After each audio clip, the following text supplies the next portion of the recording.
Merci, merci beaucoup à tous. Je vous aime. 안녕하세요. 저는 국제협력과장으로 근무를 하고 있는 변정수 서기관입니다.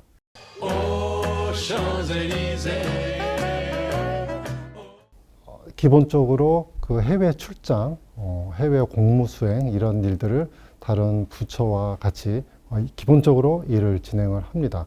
다만 저희 위원회는 해외에 있는 그 감독기구들, 그 다음에 국제기구, 그 다음에 감독기구 간의 그 협의체들 긴밀하게 유지를 해야 되는 그런 임무도 저희 그 국제협력과의 중요한 업무 중에 하나라고 생각이 됩니다.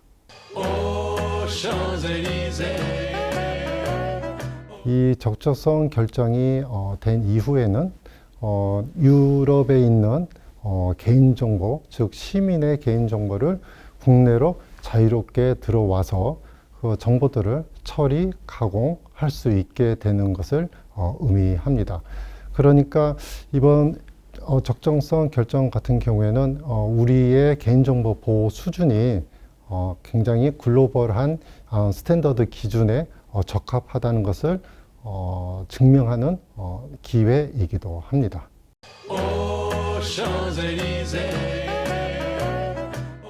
그 유럽 같은 대륙에 속한 국가들은 타 대륙의 국가들보다도 개인정보 혹은 프라이버시가 가장 앞섰고 가장 고도화된 체계를 가지고 있는데요. 거기에서 그 EU에 소속된 모든 국가들에게 적용되는 일반 개인정보 보호법이라고 보시면 될 것 같습니다.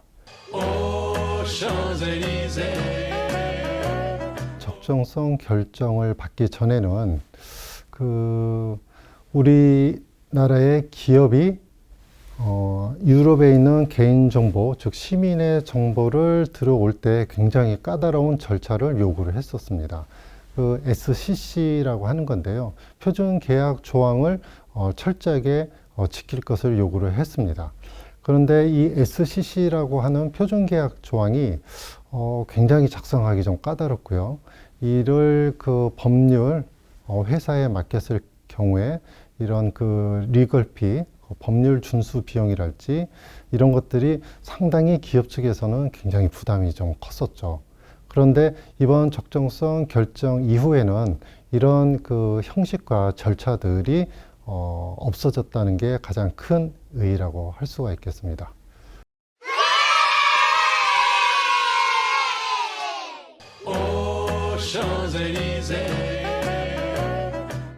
일본은 그 유럽으로부터 일반 민간 정보만 이전하도록 하는 그런 적정성 결정을 체결하는 데 반해서 우리나라는 그 민간 분야의 개인정보뿐만 아니라 공공기관의 정보까지도 이전이 가능하도록 좀 포괄적으로 적정성 결정을 맺었습니다. 두 번째로는 EU 시민의 정보를 여기에 이전했을 때 그 가명 정보, 익명 가공 정보를 할 수 있느냐 없느냐의 차이인데 우리나라 같은 경우에는 그게 가능하고요. 일본과 같은 경우에는 그게 불가능합니다. 마지막 세 번째로는 서로 양방향의 그 개인정보들이 오고 가도록 체결을 했는데요.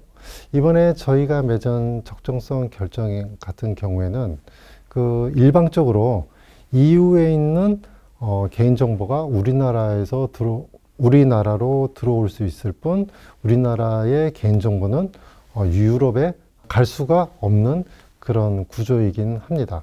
다만 저희가 작년에 개인정보 보호법 개정안이 만약에 금년에 통과가 된다면 저희도 상호주의에 입각해서 한국의 개인정보도 EU로 역외 이전될 수 있는 그런 적정성 결정을 진행할 것으로 예상이 됩니다.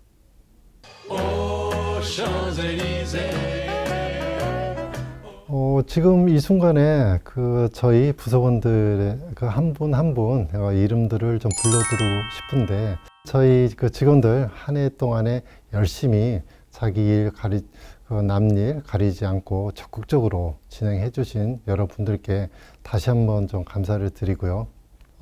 우리 위원회가 앞으로 좀 더 나아가기 위해서는 저희 국제협력과에서 좀 더 많은 일들을 해줘야 되기 때문에 앞으로도 지금까지 보여주셨던 이런 노력들 올해도 다시 한번 부탁을 드리도록 하겠습니다. Merci, merci beaucoup à tous. Je vous aime.